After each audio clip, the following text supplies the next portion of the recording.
Welcome into the Atlanta Falcons Fan Show. We're back again. It's your boy Bryce Lewis back to have another show, talk about our Atlanta Falcons. And we have a special guest on with us today, NFL Network reporter Steve Wyche. Welcome into the show, sir. Well, Bryce, thanks for having me. I appreciate you asking me to be on. Looking forward to it. Yeah, definitely love to have you on, talk about the Falcons, man, and, talk about everything that's going on right now. We're going to go ahead and jump right into it, man. So we're going to go ahead and start with the trade deadline. As that has passed, Falcons didn't make any moves. For some people, Hurst was out there as a potential trade option that some people were looking at, potentially the Falcons moving. We heard Green Bay was interested. And then really not much else outside of that for the most part, at least for what I heard. I didn't know if you've heard anything different. Are you surprised the Falcons didn't make any moves, or was this pretty much to be expected going into the trade deadline for this team? Yeah, look, you see very few teams made moves. And yeah, the Hayden Hurst speculation was there. And you see a lot of teams will make moves for players in the final year of their contract. It's kind of a circumstance where, it's kind of like the NBA. You want to be able to clear contract space at the end of the year. The Falcons are probably going to let Hurst go one way or another. So if they can get compensation for it, that's fine. So clearly things didn't get that serious as to where compensation matched what the Falcons thought. And they thought Hayden Hurst is probably best served to finish playing out this season. Yeah, definitely. And I think, if you're not also getting the value you probably want for a guy like that, you don't have to make a move. I think sometimes we get into this impression that some teams are just desperate to let go of a guy, just let him go for nothing. And sometimes most GMs, a good GM, at least wants to get some type of value back for him in return. And, so obviously no moves happened there. But now reflecting onto the actual on-the-field product, this past Sunday, a lot of Falcons fans were very depressed after this loss, how it happened and everything like that, especially on the defensive side of the ball, especially how Carolina was able to run the clock out or run most of the fourth quarter clock out with that one possession, being able to physically just run the football on the Falcons. We knew the Falcons defensively would struggle with some lack of talent this year, and obviously we know they're not the biggest team up front, but I think that game further, just confirmed that. With Dean Pease doing everything he can with this unit, what is your overall assessment of this defense right now? And obviously since there's not really, since trade deadline's passed and it doesn't seem like they're going to bring anybody else in, I guess, in terms of just like maybe small signings here and there, what should we expect from the Falcons defense moving forward? They should be better than what they showed. I mean, that was terrible with Carolina. I was watching some of the fundamental stuff. Your edge guys aren't setting edges, or they're getting just blown out. Your linebackers are getting caught up in garbage. Very slow reacting, no physical want to. Football sometimes comes down to how badly do you want it. You just didn't see it on either side of the ball. But, I think they should be better. They're going to continue to integrate some of the younger players. You saw Ade Ogundeji get a lot more reps. That's going to continue to happen. You're going to see some of the DBs get more reps, which is what they have to do to kind of incorporate these guys, because Eric Harris and Ron Harmon, these guys aren't long-term solutions. So they've got to steadily figure this out. And they're going to have some bumps and bruises, but the guys who are getting taken out of their gaps and just not playing fundamentally sound weren't necessarily the young guys over and over. And that was, that was a big issue. So I'm sure Dean Pease is going to harp on some things to get guys in better positions. He better, because the next slate of games, it could get brutal. It could get really, really bad when you look at how the Falcons have played against some of the better teams. You've got the Saints coming up, you've got the Patriots coming up, you've got the Cowboys coming up, you got Tampa Bay coming around again. At some point you got the Niners. I think you got Buffalo coming up again. If you don't man up, those are going to be losses, and some of them are going to be ugly. And it's really, really going to be a season that started with a little bit of hope. From time to time, it could really fall off. It could really fall off the wheel. Yeah, definitely. And I think, obviously getting that ship, back on track and, getting to a point where I've always said from this defense and from the team in general, I just want to see progress week from week. I just want to see the team getting better, seeing like Arthur Smith's able to get his vision and what his footprint on this team, laid out and being shown on the field.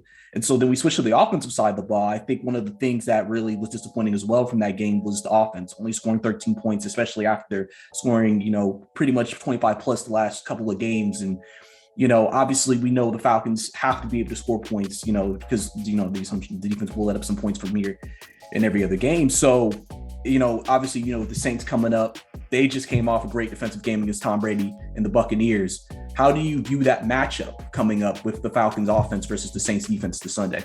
Falcons better man up. I mean, they have got to play tough because that is a physical front. You saw Marcus Davenport coming back and just absolutely abusing people. David Onyemata coming back, abusing people on the inside. You know, what Cam Jordan brings, DeMario Davis, one of the best defensive players in the NFL. Marshawn Lattimore is one of the best players. And the Falcons have to run the football. They have got to be able to run the football. If they cannot establish the run, something a lot of teams have not been able to do against the Saints, then it's going to just ruin everything. You can't have your play action pass game, which is what this offense is based off of, if there is no run action with the football. So they really have to get more physical. And that's a mindset.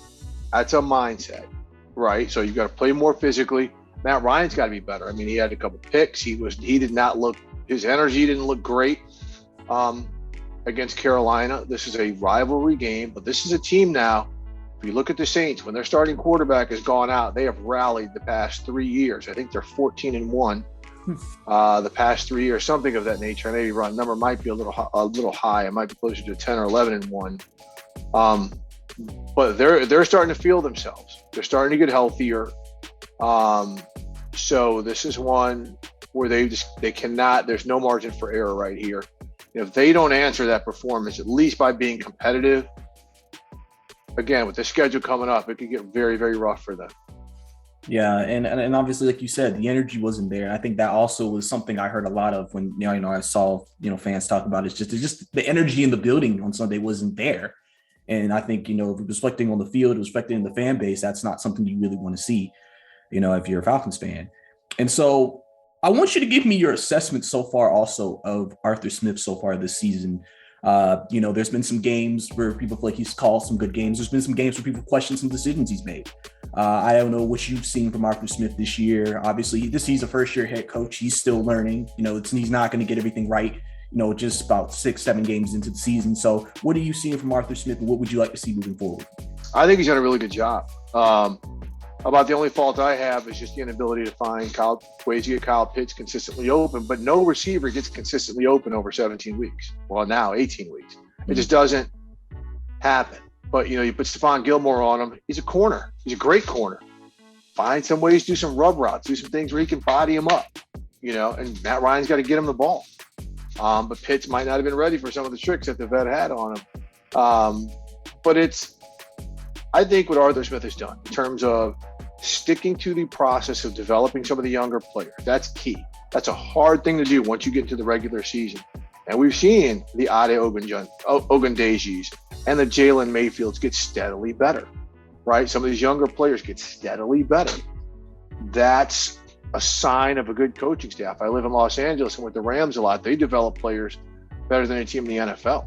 And that's a hard thing to do, but it goes to show good positional coaching and good leadership from the top.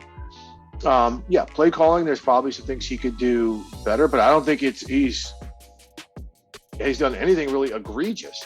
It's just a matter of execution a lot of the times and players, again, being more physical. The lack of physicality in the last game was like, what are you doing? What's going on here? You can't be sporadic. This is the NFL and everybody knows it. So hopefully they built off of that. But again, I think what Arthur Smith has done in conjunction with his staff, I think he's done a really good job, to be honest. Yeah, and I feel like I'm in the same boat with you there. I feel like, he's done a good job. I mean, listen, maybe outside of the Washington game where he went conservative late, he's pretty much, to me, done a good job with what he's been trying to do, trying to figure out, his players, because that's also another thing that he's had to do is figure out how to use his guys. You know what I'm saying? This is the first time he's used these guys, these groups of players. Obviously, he's been able to. Cordell Patterson's had a great year so far, and Kyle Pitts has been starting to come on as late. And so when you look at the Falcons offense, obviously, Calvin Ridley, said, he's dealing with some mental health issues right now and will step away for the team indefinitely. And so now the Falcons don't have their number one wide receiver in the lineup. So looking at this Falcons offense now, defenses are going to put their attention on Kyle Pitts, who on this Falcons offense, either in the running game or in the passing game, has to step up now with Calvin Ridley's absence. Well, I mean, look, it's got to be Russell Gage. He's back. Tajay Sharp has made some sporadic plays. It's going to have to be a sum of the parts. And Arthur Smith, this is where he's going to have to be creative with some of the things in the passing game. I mean, you can see some of the screen game might be able to work with Kyle Pitts. Some of the things that the Chiefs do with Travis Kelce with some of those inside shuttles, because, Pitts is pretty decent with the run after the catch. So, more than anything, it's just got to be, they have got to establish the run. That is, nothing works if they don't do that. Mike Davis has got to be better. Cordero Patterson has been absolutely fantastic. I mean, what a just, an amazing thing in this 10th year of his career, him coming out and showing out like this in the run and pass game. But, they don't have the big home run hitters. It's going to make defenses be threatened, which is why they're going to get a lot of pressure, inside the sticks, up to the line of scrimmage on their receivers to see if guys can beat them. So Russell Gage has got to show up. If he wants to show that he's a legitimate player, step up, right? It's a tough thing not having Ridley. They're much easier to defend, which is why the run game, again, you break any good defense with the run game and you keep them on their heels and you churn clock and you have 10 to 12 play drives, that will wear a defense down, and a whole lot of things can look good in the passing game.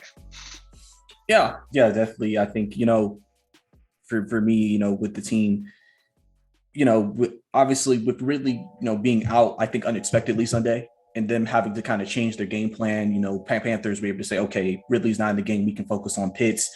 And that may have affected why Pitts wasn't able to get open. But like you said, Arthur Smith could have maybe tried to be a little more creative to get him open.